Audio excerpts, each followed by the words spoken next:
sobre el libro de los Colosenses. Permítanme orar para empezar este estudio. Gracias, Padre, por este tiempo. Gracias por tu palabra que vamos a aprender. Guía este estudio, Señor. Guíalo para tu gloria. Permite que aprendamos con él. Gracias otra vez en el nombre de Jesús. Amén. Los que estudiaron la semana pasada con nosotros este pasaje, dijimos que íbamos a estudiar Colosenses capítulo 1, versículos 23 al 29. Colosenses capítulo 1, versículos 23 al 29. Leámoslo otra vez. Colosenses 1, 23 al 29.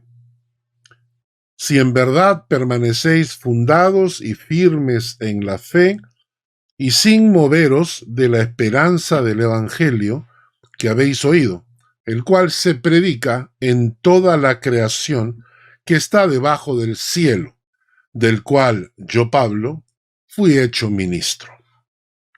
Y ahora me gozo en lo que padezco por vosotros, y cumplo en mi carne lo que falta de las aflicciones de Cristo por su cuerpo, que es la Iglesia, de la cual fui hecho ministro, según la administración de Dios que me fue dada para con vosotros, para que anuncie cumplidamente la palabra de Dios. Vamos a quedarnos ahí, el texto continúa hasta el versículo 29, pero la semana pasada les explicaba que desde el versículo 23 al versículo 29, Pablo nos presenta una serie de aspectos de su propio ministerio que nosotros haríamos bien en tomar como ejemplo. Y dijimos que él va a mencionar 5 cosas de su propio ministerio. La primera, ministro del Evangelio. Él se llama a sí mismo ministro del Evangelio. La segunda, que vamos a estudiar el día de hoy, ministro de la Iglesia. La tercera cosa, me gozo en lo que padezco, en las aflicciones. Interesante, me gozo en lo que padezco, en las aflicciones. En cuarto lugar, anunciar cumplidamente la palabra de Dios. En quinto lugar, anunciar a Cristo y no anunciar otra cosa. Y en sexto lugar, trabajando y luchando por el Evangelio. La semana pasada, de estos 6 puntos, hemos tocado el primero, ministro del Evangelio. Y cuando estudiamos esta palabra, dijimos que la palabra ministro viene de diáconos. No viene de un título ostentoso, sino por el contrario. Diáconos, que significa servidor. Servidor. El ministro es un servidor. Es la misma palabra que se utiliza en Hechos. Cuando hubo este problema con las mujeres griegas y las mujeres hebreas, y que alguien se quejó diciendo que las mujeres griegas eran desatendidas o que no eran atendidas como lo eran las mujeres judías.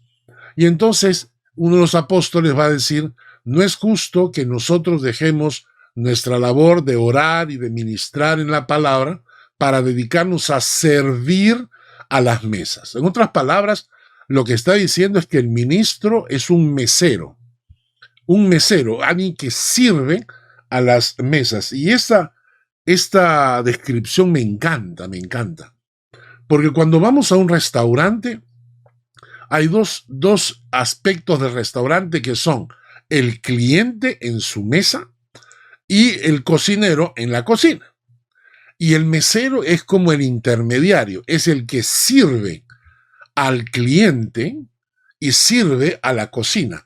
Entonces, él es como un intermediario porque él va al cliente y quiere que el cliente reciba toda la atención, reciba un buen servicio, coma bien, coma rico, etc. Y luego traslada a la cocina donde va a trasladar las necesidades del cliente, el pedido del cliente, etc. Entonces, cuando hablamos de un ministro, estamos hablando como de un mesero. Y cuando Pablo dice que él es ministro del Evangelio, está diciendo que él es el mesero. El Evangelio vendría a ser el reino de Dios, la cocina, la comida que está ahí. Y El mesero es el que trae esa comida a los clientes en el restaurante.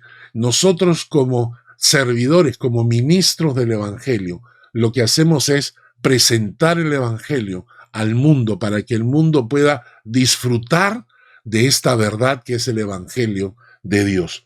Entonces, la semana pasada hablamos de que Pablo se sentía siervo del Evangelio, ministro del Evangelio, mesero del Evangelio, o mejor dicho, él se sentía que su vida estaba puesta al servicio del Evangelio. Cosa que me parece un concepto precioso, precioso. Mi vida está al servicio del Evangelio. Ese Evangelio que Jesucristo trajo, esas buenas nuevas que el Evangelio trajo, que significan el perdón de tus pecados, tu limpieza, tu salvación, la liberación de tu alma, quedar libre de condenación, la paz de Dios en tu corazón, el amor de Dios en tu corazón, reconciliarte con Dios. Todas estas cosas vienen con el Evangelio. Y Pablo dice, yo estoy al servicio de ese Evangelio y ojalá tú y yo nos sintamos igual. Nosotros al servicio del Evangelio. No estamos sirviendo a una iglesia, no estamos sirviendo a un pastor, no estamos sirviendo a nadie, estamos sirviendo al Dios de los cielos. Estamos sirviendo a su Evangelio. Lo interesante es que en los versículos 24 y 25, que vamos a leer ahorita, dice Pablo, y ahora me gozo en lo que padezco por vosotros, y cumplo en mi carne lo que falta de las aflicciones de Cristo por su cuerpo, que es la iglesia, de la cual fui hecho ministro, según la administración de Dios que me fue dada para con vosotros, para que anuncie cumplidamente la palabra de Dios. Maravilloso. Pablo dice que él no solamente está al servicio del Evangelio, pero también al servicio de la iglesia de Dios. Lamentablemente, en los últimos años, estamos hablando de probablemente en los últimos 20 o 30 años, han aparecido ya no pastores, sino payasos. Así es, no pastores, sino payasos. Gente que se atribuye títulos como profetas o apóstoles, que son payasos del Evangelio. Y eso ha hecho que la imagen de la iglesia se deteriore a nivel mundial. Y la gente le pierda el respeto a lo que es la iglesia de Dios. Y esto no solamente ha alcanzado al mundo incrédulo, al mundo pagano, ¿no? Esto ha alcanzado a los mismos creyentes. Los mismos creyentes han empezado a menospreciar la iglesia. ¿Cuántas veces escuchamos supuestos cristianos que dicen, yo soy cristiano, pero yo no necesito de la iglesia? La Biblia dice que la iglesia es el cuerpo de Cristo. Si tú no necesitas de la iglesia es porque no necesitas del cuerpo de Cristo y por lo tanto no eres parte del cuerpo de Cristo, no eres creyente, no eres hijo de Dios. Cuando la Biblia habla de la iglesia, está hablando de la esposa del Cordero. No está hablando de cualquier cosa. Es tan triste ver a los creyentes cómo menosprecian a la iglesia. Muchos de ellos agarran y dicen, yo leo la Biblia en mi casa. Así, bueno, uno puede leer la Biblia en su casa, pero eso no te hace parte del cuerpo de Cristo. Hay creyentes que ni siquiera asisten o ni siquiera sostienen su iglesia propia. No, estamos menospreciando la iglesia de Dios. Estamos menospreciando la institución que Dios, Jesucristo, dejó en esta tierra para predicar su evangelio. Y eso es triste. Pablo acá nos da una bofetada. Pablo acá nos dice que él no solamente está al servicio del evangelio, pero estamos al servicio de la iglesia de Dios. Y como les repito, hoy en día han abundado payasos que se han llamado pastores y que han hecho que mucha gente ya ni siquiera quiera ir a la iglesia porque la iglesia ha perdido el respeto del mundo.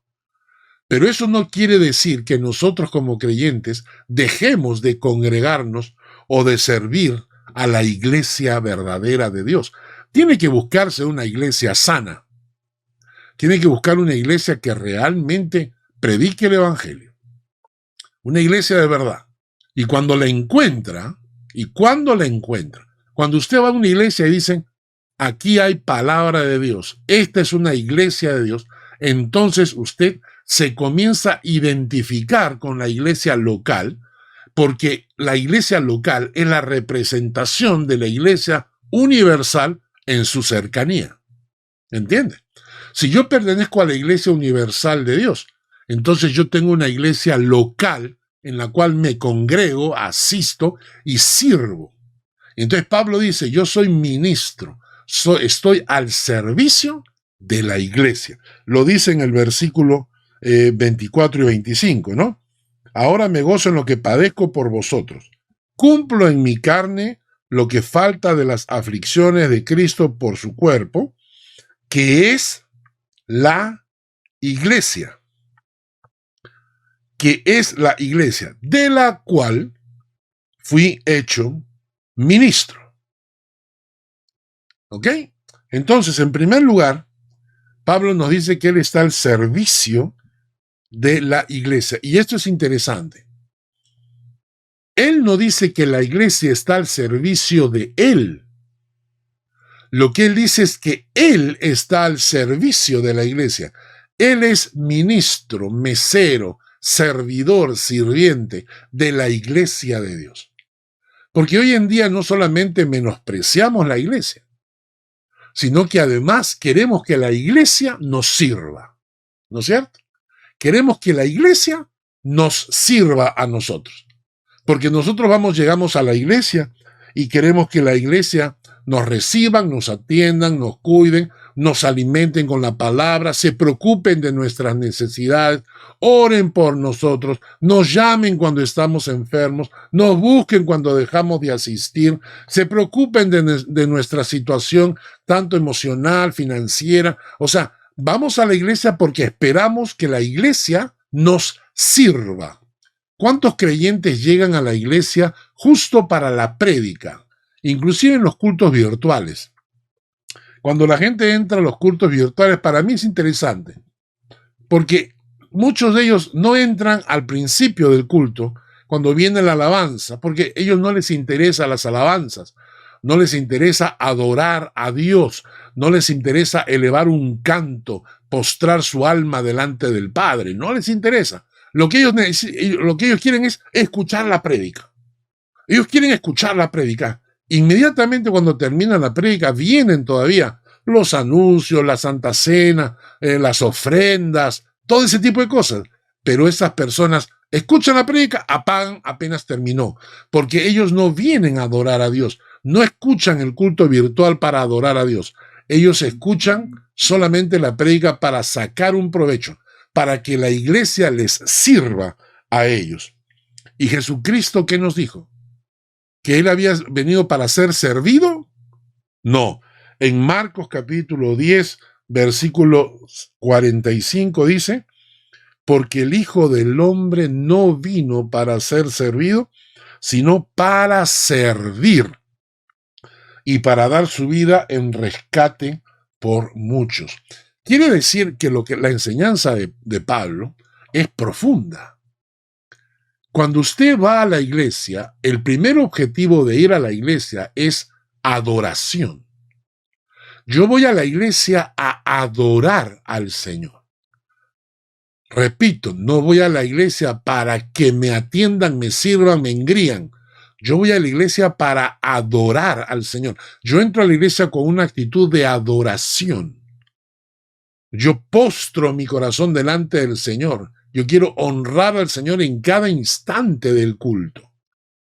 Y cuando viene la alabanza, pongo mi corazón en alabanza. Cuando viene la prédica, pongo mis oídos en adoración para que nada me distraiga y me concentro en la palabra de Dios. Cuando vienen las ofrendas, honro a Dios con mis ofrendas y no lo menosprecio con limosnas. Honro. En todo momento del culto estoy adorando a Dios. Pero la segunda cosa es que no solamente vengo a la iglesia para adorar, sino para servir.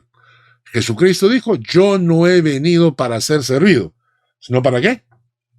Para servir, ¿no?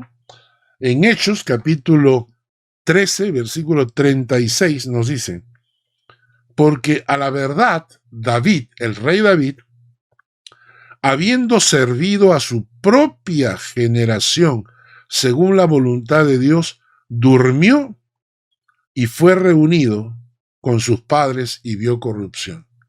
Si Dios te ha puesto en esta generación, es para que tú estés al servicio de la iglesia de Dios y puedas servir a tu generación, llevándoles el evangelio y ayudando a cuantas almas puedan a escuchar el evangelio de salvación. No estamos aquí, hermanos, para juntar dinero ni propiedades. No estamos aquí para recolectar la mayor cantidad de riqueza que vamos a dejar a la hora de morir. Estamos aquí y Dios nos ha puesto aquí, en esta generación, para servir en nuestra generación como luminares en el mundo. Pablo va a mencionar en una de las cartas, dice que debemos ser luminares, debemos ser luz en medio de esta generación maligna y perversa. Y para eso nos ha puesto el Señor, para servir como luz, como sal de la generación que te ha tocado vivir. En Hebreos 6:10, Hebreos 6:10 dice, porque Dios no es injusto para olvidar vuestra obra y el trabajo de amor que habéis mostrado hacia su nombre, habiendo servido a los santos y sirviéndoles aún.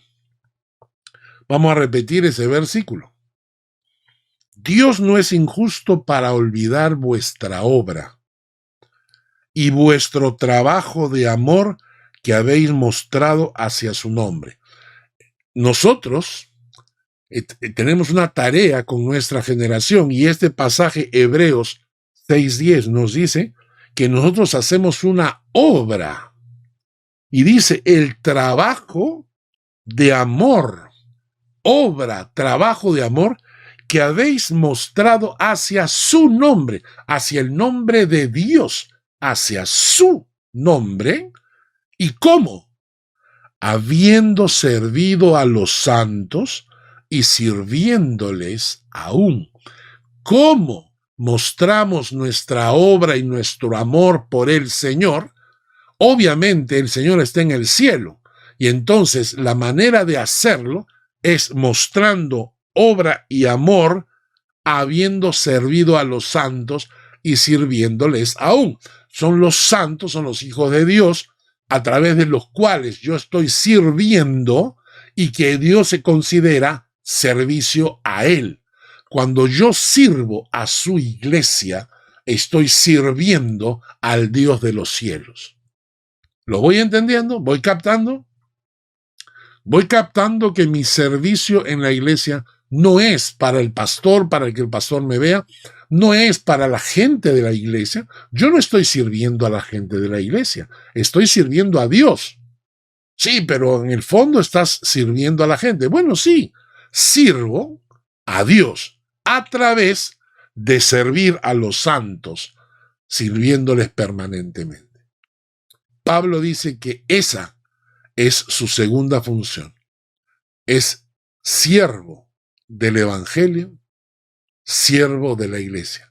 Él está al servicio del evangelio, él está al servicio de su iglesia, la iglesia de Dios.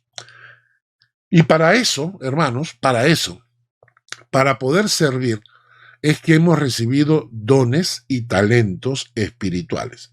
El pasaje en mención es 1 Corintios, capítulo 12. versículos 27 al 28.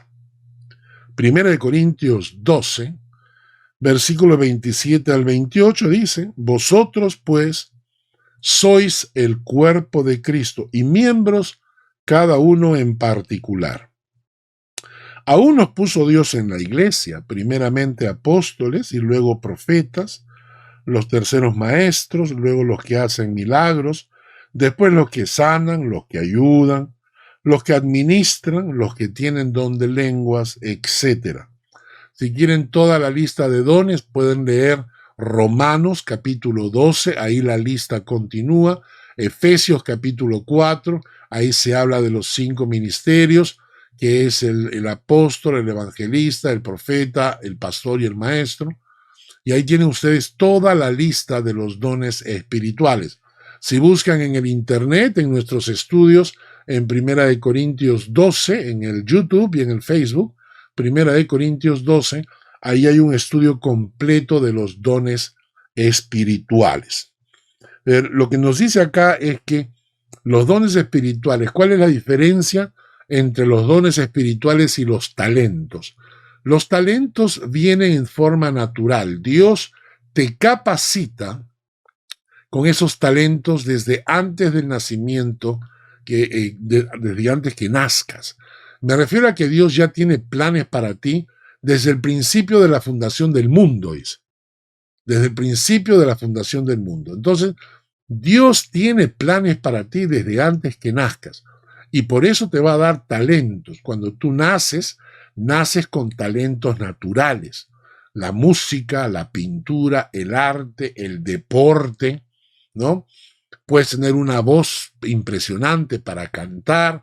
En fin, todos esos talentos naturales con los que naces, también puedes servir a Dios.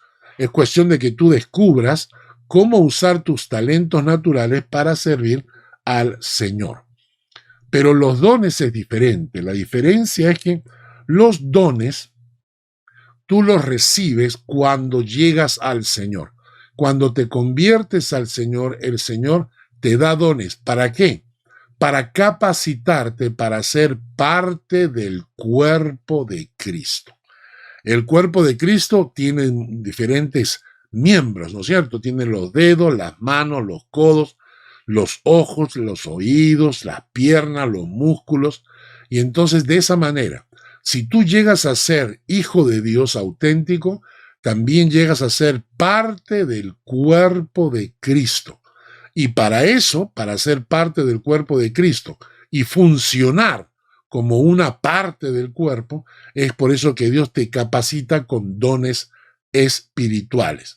Los dones espirituales, en este pasaje que estamos leyendo, nos mencionan algunos: profetas, maestros, aquellos que tienen la capacidad de hacer milagros, los que tienen capacidad de sanar, los que ayudan, los que administran, los que tienen el don de lenguas. En Romanos nos va a hablar de los que tienen don de interpretar lenguas, el don de presidir, el don de dar. En total hay, a mi entender, hay 18 dones espirituales. Esto puede variar según el pastor, algunos se encuentran más, otros menos. Yo personalmente considero que son 18 los dones. ¿Y para qué te ha dado los dones? Para que sirvas y seas parte de la iglesia. Para eso te los ha dado. Ahora, si te ha dado dones y no los estás usando, se están atrofiando tus dones cuando no los usas.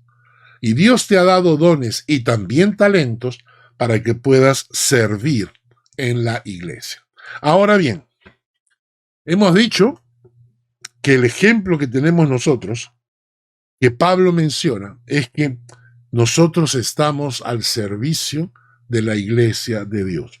Acabamos de decir que Dios te capacita con dones, Dios te regala dones espirituales para que puedas servir en la iglesia. El punto 3. ¿Cuál es nuestra misión? Y vamos a entender esto. ¿Cuál es nuestra misión en esta tierra? Hemos dicho que así como de David estuvo al servicio de su generación, nosotros estamos al servicio de la nuestra. Pero miren lo que dice en Primera de Corintios capítulo 14, versículo 12. Primera de Corintios 14, 12. Así también vosotros, pues, que anheláis dones espirituales, procurad abundar en ellos. ¿Para qué? Para edificación de la iglesia. ¿Sabes que esa es tu misión? Tú no necesitas que el pastor te diga dónde servir, porque tu misión en la tierra es servir para edificar su iglesia. Debemos ser constructores y no destructores de la iglesia. Nosotros no sabemos cuándo vendrá el Señor por su iglesia para recoger a su iglesia, pero la Biblia dice que debemos servir a Dios de tal manera que cuando Él venga nos halle construyendo, edificando su iglesia. Hay muchas veces, hermanos, he visto personas que se llaman creyentes, cuya actitud, sus frases, su comportamiento, sus reacciones destruyen la iglesia, no la construyen, no la edifican, sino la destruyen, ¿no? Y por eso siempre debo preguntarme, ¿estoy edificando la iglesia de alguna manera? ¿Estoy construyendo la iglesia de alguna manera? ¿Soy un punto de apoyo o soy un obstáculo? ¿Ah? Piénselo. ¿Soy un apoyo para la iglesia o soy un obstáculo? ¿Soy los que están buscando una alternativa, una solución, o soy siempre parte del problema? A mí no me importa, ¿no? Yo pienso así, pues, y aunque eso destruya la iglesia, no te interesa. ¿Motiva o desmotiva tu presencia en la iglesia del Señor? Interesante, ¿no? Entonces, nuestra misión es edificar su iglesia. Vamos a repasar. Punto 1. Nosotros somos parte del cuerpo de Cristo, estamos al servicio de la iglesia. Número 2, para servir a la iglesia, Dios nos ha dado dones espirituales. Y punto 3, mi misión es edificar su iglesia. Acá hay un punto más que quiero añadir y voy a aprovechar. Los que me conocen saben que no es un tema que yo esté hablando todo el tiempo. Pero de tiempo en tiempo hay que decirlo, porque está en la palabra de Dios. Y no tengo ni miedo ni temor de hacerlo. Pero es un tema que de vez en cuando, hay que recordárselo a los creyentes, porque está en la palabra y es enseñanza bíblica. No debemos ocultarlo ni debemos menospreciar este tema. ¿Cuál es?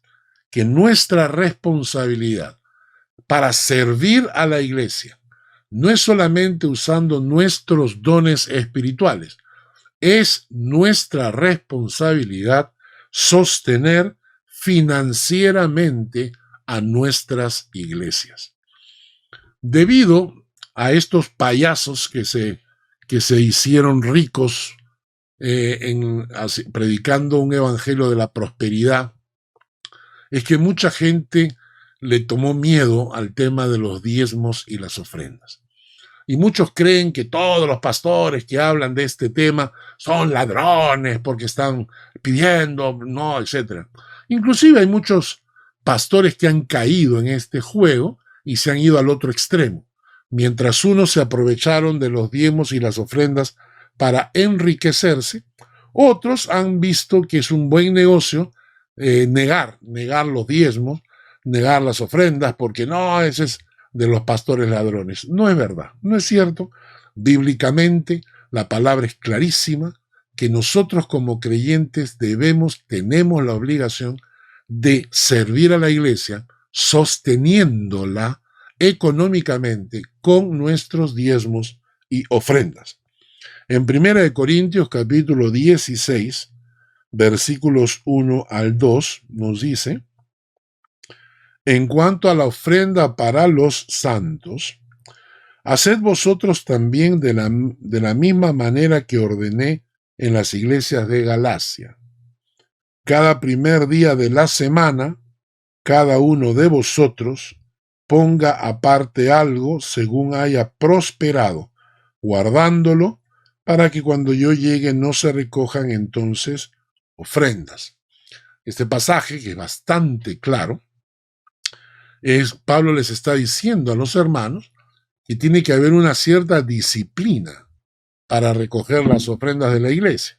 Y dice, cada primer día de la semana, que es el domingo, para nosotros el primer día de la semana es el domingo.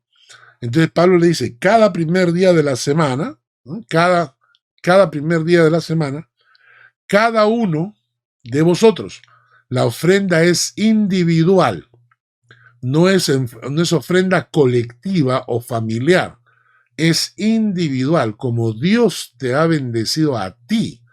Inclusive debemos enseñarle a nuestros niños.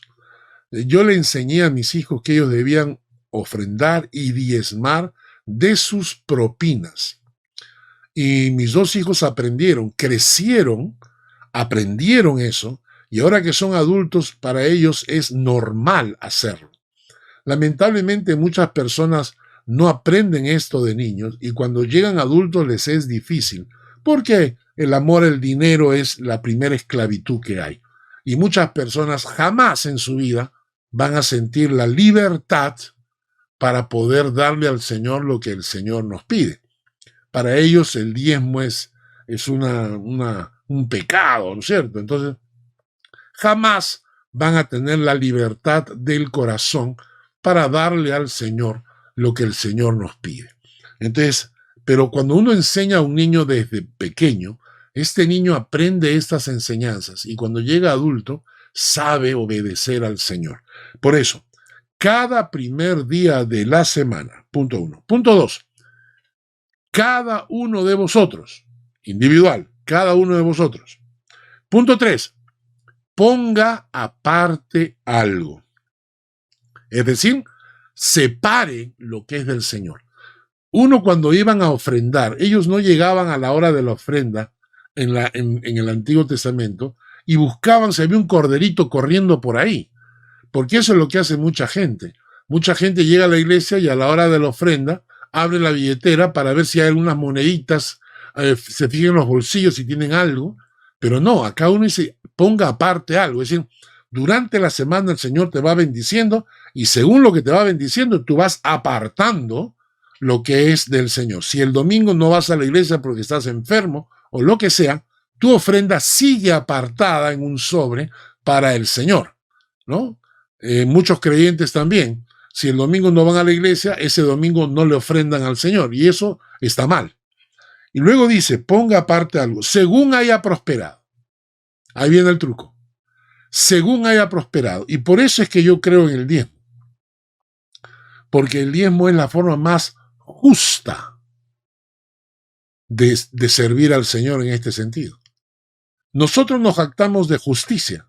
Dice la Biblia que hay que amar la verdad, pero también amar la justicia. Y yo te pregunto, si a una persona que tiene dinero, nosotros le decimos, aprende a darle al Señor lo que es del Señor, ¿no sería justo decirle eso a todo el mundo o solamente tenemos que decírselo a algunos? La justicia de Dios se ve inclusive en el diezmo, porque eso se aplica a cualquier ser humano. La enseñanza bíblica es todos, cada uno, según haya prosperado. Si esa semana el Señor te bendijo con $50, tú pones 5 aparte para el Señor. Pero si tú esa semana recibiste $500, entonces apartas 50. Es lo justo. Pero si tú recibiste solo 5, también te corresponde dar los 50 centavos. Porque muchas veces la gente dice, no, yo no tengo tanto, entonces yo no lo hago. Eso es un concepto injusto, porque estás aprovechándote de los otros. Entonces la enseñanza es, cada primer día de la semana, cada uno de vosotros ponga aparte algo según haya prosperado. Según haya prosperado. Y al final dice, guardándolo, para que cuando yo llegue no se recojan entonces ofrendas. Si tú no te reúnes en la iglesia ese domingo, o te vas de vacaciones, o donde fuese, lo guardas en un sobre para el Señor. Y cuando llegas y puedes tener la oportunidad de ir a la iglesia, llegas y lo entregas. Esa es la forma correcta, hermanos. Cualquier otra enseñanza es una deformidad. Vamos a repetir lo que hemos visto hasta ahora. Pablo dice que nosotros estamos al servicio de la iglesia, que nosotros somos siervos de la iglesia de Dios. Punto 1. Punto 2. Para poder servir en la iglesia, Dios nos ha dado dones espirituales que se diferencian de los talentos, que los talentos son naturales, nacemos con los talentos, pero los dones espirituales te los da Dios para que puedas servir en el cuerpo de Cristo. Punto 3. Nuestra misión es servir a la iglesia y edificarla. Estamos para edificarla, no destruirla, edificarla. Punto 4. Es nuestra responsabilidad no solamente edificar a la iglesia, sino sostenerla también. Es nuestra obligación sostener a la iglesia con nuestros diezmos y ofrendas. Punto 5. ¿Quién es parte de la iglesia del Señor? Se preocupa de ella.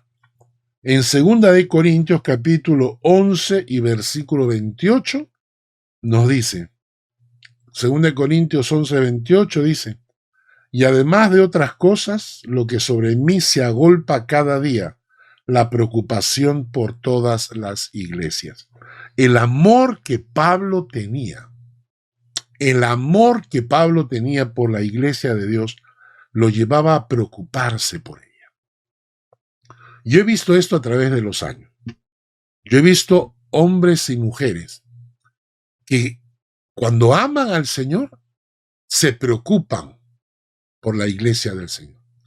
Y si yo veo a alguien que no se preocupa por la iglesia del Señor, es generalmente una persona religiosa que está viviendo una fe religiosa, farisíaca, superficial, que no se compromete. Porque cuando tú te comprometes con el Señor, también te comprometes con su iglesia. Y eso que quede claro. Y si uno es un creyente picaflor que va rotando entre todas las iglesias, esa es una deformidad bíblica. Eso no es ser un creyente según la palabra de Dios. Algunas personas que asisten a la iglesia no se sienten identificadas con ella, no se sienten parte de ella, no sienten que el destino de ella es parte de su responsabilidad también. Y para ellos la iglesia es como un cuerpo extraño, ellos son como visita, no son familia. Entonces, si tú eres realmente hijo de Dios y eres parte de la iglesia en la cual te congregas, también te preocupas de ella. Siguiente punto. Sexto punto. Quiero que veamos cuál es la relación entre Cristo y su iglesia. Los versículos que vamos a ver ahora nos van a ilustrar cómo trata Cristo a su iglesia, para que veas cómo deberíamos tratar nosotros a nuestra iglesia. En Efesios 5:25 nos dice, maridos, amad a vuestras mujeres, así como Cristo amó a la iglesia y se entregó a sí mismo por ella. Quiero enfatizar la última frase. Cuando hablemos de maridos y mujeres, vamos a recordar la primera parte, maridos, amad a vuestras mujeres. Pero ahora quiero que vean lo que dice el texto. Como Cristo amó a la iglesia y se entregó a sí mismo por ella. ¿Amas a tu iglesia?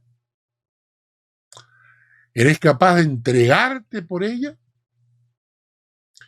¿O eres extraño, visita, asistente pasajero de la iglesia?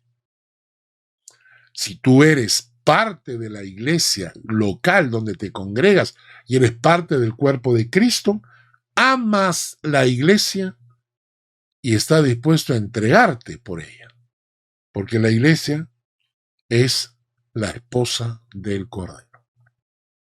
En Efesios 5:29, unos versículos más abajo, Efesios 5:29 dice: porque nadie aborreció jamás a su propia carne, sino que la sustenta y la cuida, como también Cristo a la iglesia. Sustenta y cuida como Cristo a la iglesia. Cristo sustenta y cuida a su iglesia. ¿Eres tú parte de la iglesia de Jesucristo? ¿Tienes tú una iglesia local en la cual te congregas? ¿Sustentas y cuidas de tu iglesia como Cristo lo hizo? Y unos versículos más abajo, en Efesios 5, 31 al 32, dice: por esto dejará el hombre a su padre y a su madre, y se unirá a su mujer, y los dos serán una sola carne.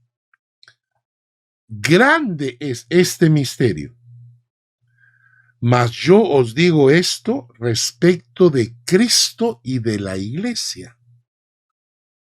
El pasaje nos está diciendo que hay un misterio. ¿Cómo puede ser posible que dos personas que se amen puedan dejar a su padre y a su madre, unirse en una unidad y convertirse en una sola carne? Eso es un misterio. ¿Cómo, a la luz de la palabra de Dios, mi esposa y yo somos una sola carne? Cuando yo le hago daño a mi esposa, en realidad me estoy haciendo daño a mí mismo. Cuando mi esposa me hace daño a mí, se está haciendo daño a sí misma. Eso es un misterio. ¿Cómo pueden dos personas, que son dos individuos separados, tener una unión espiritual y emocional que para los cielos se convierten en una sola carne? Pues ese misterio, eso que es increíble, que es imposible de describir, la relación entre dos personas individuales que se unen y forman una sola carne, el texto dice: grande es este misterio, pero yo digo esto respecto de Cristo y su iglesia. La unidad que debe existir, que existe entre Cristo y su iglesia, es la misma unidad que debe existir en un matrimonio que han llegado a ser una sola carne. Y ahora, ¿y tú? ¿Te sientes unido a tu iglesia de esa forma? ¿O sigues considerando a la iglesia como algo extraño a ti? Terminamos con un punto más. ¿Es tan importante la iglesia? ¿Es realmente importante la iglesia o no? ¿Podemos vivir la vida cristiana separados de la iglesia? Les voy a leer un texto bíblico y terminemos con eso hoy. Primera de Timoteo capítulo 3, versículos 14 al 15. Esto te escribo, le dice Pablo a Timoteo, aunque tengo la esperanza de ir pronto a verte, para que si tardo, sepas cómo debes conducirte en la casa de Dios, que es la iglesia del Dios viviente, columna y baluarte de la. Para Dios, su iglesia, primero le llama casa de Dios. En este pasaje la palabra casa significa familia. La iglesia es la familia de Dios. La iglesia es iglesia del Dios viviente, no es un Dios muerto. no es un Dios de estampitas, no es un Dios de esculturas, es un Dios viviente. La iglesia es la iglesia del Dios viviente. Y por último dice que la iglesia es columna y baluarte de la verdad. Ahora entendemos nosotros cuando estas personas menosprecian a la iglesia, lo que están haciendo. Están menospreciando la columna y el baluarte de la verdad. Los que menosprecian la iglesia menosprecian a la familia de Dios, que es la iglesia del Dios viviente. Pablo entonces nos está diciendo en estos pasajes que él es siervo del evangelio, que él está al servicio del evangelio y que él está al servicio de la iglesia. Porque la iglesia es columna y baluarte de la verdad. Entonces, estamos acá para usar nuestros dones al servicio de la iglesia. Estamos acá para edificar la iglesia. Estamos acá para sostener la iglesia. Estamos acá para preocuparnos por la iglesia. Y estamos acá para amar a la iglesia como Cristo la amó. Oremos. Gracias, Dios, por este estudio y por tu palabra. Permite, Señor, que esta palabra llegue a los corazones correctos, que sean escuchadas por las personas correctas, que tu Espíritu Santo lleve este mensaje a las personas que necesitan identificarse con tu iglesia, Señor. Gracias en el nombre de Jesús. Amén y amén. Que Dios les guarde y les bendiga. El Señor te bendiga y te guarde. El Señor haga resplandecer su rostro sobre ti y tenga de ti misericordia. El Señor alce sobre ti su rostro y ponga en ti paz.